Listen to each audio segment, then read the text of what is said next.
Bismillahirrahmanirrahim. Assalamualaikum warahmatullahi wabarakatuh. Salam dan bahagia Bapak Ibu Guru Penggerak. Perkenalkan, nama saya Azwar Hamid, calon guru penggerak Angkatan 8 dari Kota Mataram, Nusa Tenggara Barat. Pada kesempatan kali ini, saya akan memaparkan kesimpulan dan refleksi pemikiran Ki Hajar Dewantara Modul 1.1.A.8 Koneksi Antar Materi. Pendidikan dan pengajaran tidaklah sama. Pengajaran adalah bagian dari pendidikan. Menurut Ki Hajar Dewantara, pengajaran adalah proses pendidikan dalam memberi ilmu untuk kecakapan hidup anak secara lahir dan batin. Pendidikan pada hakikatnya adalah menuntun atau memberi tuntunan terhadap segala kekuatan kodrat yang dimiliki anak agar ia mencapai keselamatan dan kebahagiaan yang setinggi-tingginya, baik sebagai manusia maupun sebagai anggota masyarakat. Pendidikan menciptakan ruang bagi murid untuk bertumbuh secara utuh agar mampu memuliakan dirinya dan orang lain serta menjadi mandiri. Apa yang saya percaya tentang murid dan pembelajaran di kelas sebelum saya mempelajari modul 1.1? Sebelum mempelajari modul 1.1 tentang pemikiran Ki Hajar Dewantara, pembelajaran yang saya lakukan pertama, sebatas transfer materi pelajaran. Yang kedua, saya menganggap ketuntasan dalam penyampaian materi lebih penting daripada memahami karakteristik murid. Yang ketiga, biasanya saya hanya melihat nilai murid dari aspek kognitif saja. Misalnya, saat mereka mengerjakan soal berupa tugas atau ulangan harian. Yang keempat, jika nilai murid sudah mencapai KKM, maka dianggap pembelajaran sudah tuntas atau berhasil. Yang kelima, selain itu saya pun beranggapan bahwa murid hanya sebagai objek pembelajaran, sehingga pembelajaran hanya berpusat pada guru atau menggunakan metode teacher center. Lalu yang ketujuh, sebelumnya saya tidak memperdulikan apakah murid sudah benar-benar paham atau tidak dari apa yang sudah saya ajarkan. Karena fokus utama saya lebih kepada ketercapaian materi, mengingat materi yang saya ajarkan cukup padat tiap semesternya.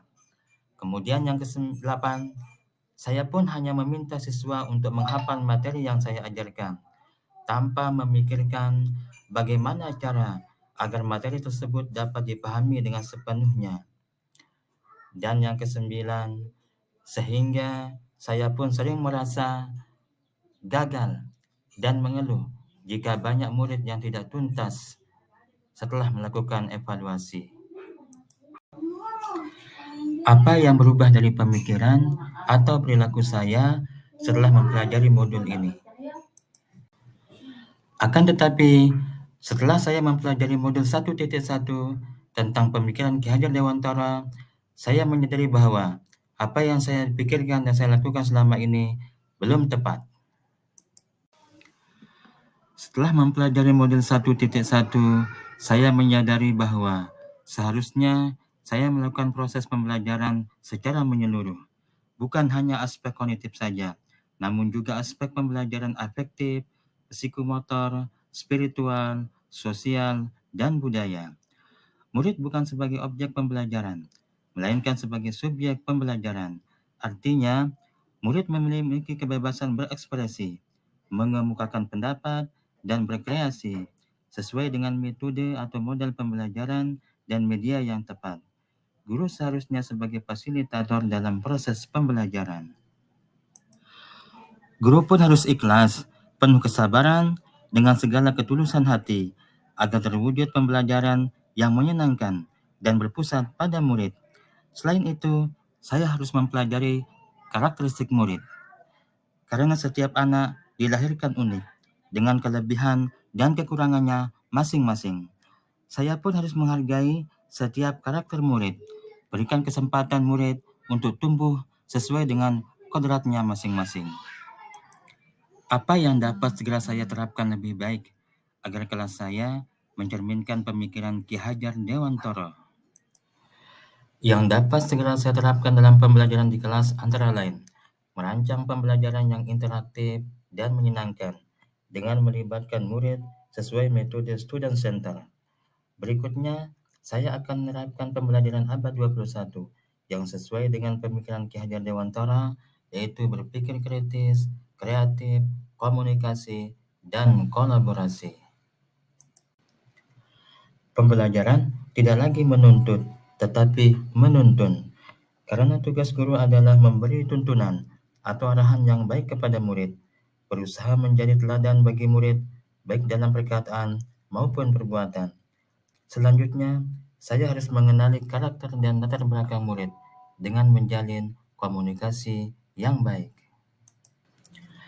Semoga video ini menginspirasi bagi Bapak Ibu Guru pejuang pendidikan. Salam dan bahagia Bapak Ibu Guru penggerak. Terima kasih. Wassalamualaikum warahmatullahi wabarakatuh.